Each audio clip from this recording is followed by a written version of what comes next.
ഹിന്ദി ക്ലാസ്സിലേക്ക് സ്വാഗതം. ഇന്നത്തെ ക്ലാസ്സിൽ വർത്തമാൻ കാലാണ് പഠിക്കുന്നത്. പ്രസൻറ്റ് ടെൻസ് എങ്ങനെയാണ് ഒരു സെൻറ്റൻസ് എഴുതേണ്ടത് നമുക്ക് നോക്കാം. വഹ് സ്കൂൾ ജാത്താ ഹേ, അവൻ സ്കൂളിൽ പോകുന്നു എന്ന് പറയുമ്പോൾ വഹ് സ്കൂൾ ജാത്താ ഹേ, വഹ് സിംഗുലർ ആയതുകൊണ്ടാണ് ഹേ ചേർത്തത്. വഹ് സ്കൂൾ ജാത്തി ഹേ, അവൾ സ്കൂളിൽ പോകുന്നു. വഹ എന്നുള്ള ഇവിടെ സ്ത്രീലിംഗ ശബ്ദമാണ്, അതുകൊണ്ടാണ് ജാതി വന്നത്. വഹ് സ്കൂൾ ജാത്തി ഹേ. മീര നാച്ചത്തി ഹേ, മീര നൃത്തം ചെയ്യുന്നു. മീര സ്ത്രീലിംഗ ശബ്ദമായതുകൊണ്ടാണ് നാച്ചത്തി വന്നത്. മീര സിംഗുലർ ആയതുകൊണ്ട് ഹേ ചേർത്തു ഇവിടെ. ഗോപാൽ ഖേൽത്ത ഹേ, ഗോപാൽ കളിക്കുന്നു. ഗോപാൽ പുല്ലിംഗ ഏകവചനമായതുകൊണ്ട് ഇവിടെ ഹേ ചേർത്തു. മാം കാം കർത്തി ഹേ, അമ്മ ജോലി ചെയ്യുന്നു. അമ്മ സ്ത്രീലിംഗ ബഹുവചനമാണ്, അതുകൊണ്ടാണ് കർത്തി ഹൈ വന്നത്. പിതാജി സമാചാർ പത്ര പഠിത്തേ ഹേ, പിതാജി ബഹുവചന ശബ്ദത്തിൽ എഴുതാവും. അപ്പം പഠിത്തേ ഹൈം, പിതാജി ന്യൂസ് പേപ്പർ വായിക്കുന്നു എന്നാണ്. വഹ് കലം ഹേ, അത് പേനയാണ്. വഹ് എന്നുള്ള സിംഗുലർ ആയതുകൊണ്ട് ഹേ ചേർത്തു. വഹ് കലം ഹേ. യഹ് മേസേ, ഇത് മേശയാണ്.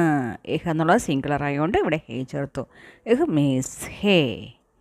വേ അധ്യാപക ഹേ, വേ എന്നുള്ളത് ബഹുവചന ശബ്ദമാണ്, അതുകൊണ്ട് വേ അധ്യാപക ഹേം ചേർത്തു. യേ ഫൂൽ ഹേ, ഇവ പൂക്കളാണ്. എന്നുള്ള ബഹുവചന ശബ്ദമാണ്, അതുകൊണ്ട് ഇവിടെ ഹേ. ഹേ ഫൂൽ ഹേ. ഹം ഛാത്ര ഹേ, നമ്മൾ വിദ്യാർത്ഥികളാണ്. ഹം എന്നുള്ളത് ബഹുവചന ശബ്ദമാണെന്നറിയാമല്ലേ, അതുകൊണ്ട് ഇവിടെ ഹേം ചേർത്തു. ഹം ഛാത്ര ഹേ. ഇനി നമ്മൾ വിദ്യാർത്ഥിനികളാണ്, എങ്ങനെ പറയും? ഹം ഛാത്രായേം ഹേം.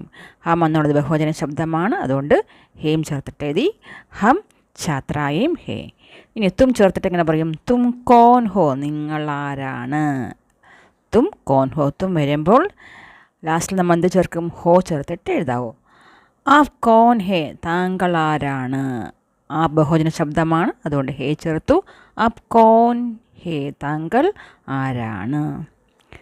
തു ക്യാ കർത്താ ഹേ, നീ എന്തു ചെയ്യുന്നു. തു എന്നുള്ളത് ഏകവചനമാണ്, പുല്ലിംഗത്തിലാണ് ഇവിടെ പറയുന്നത്. അതാണ് തു ക്യാ കർത്താ ഹേ.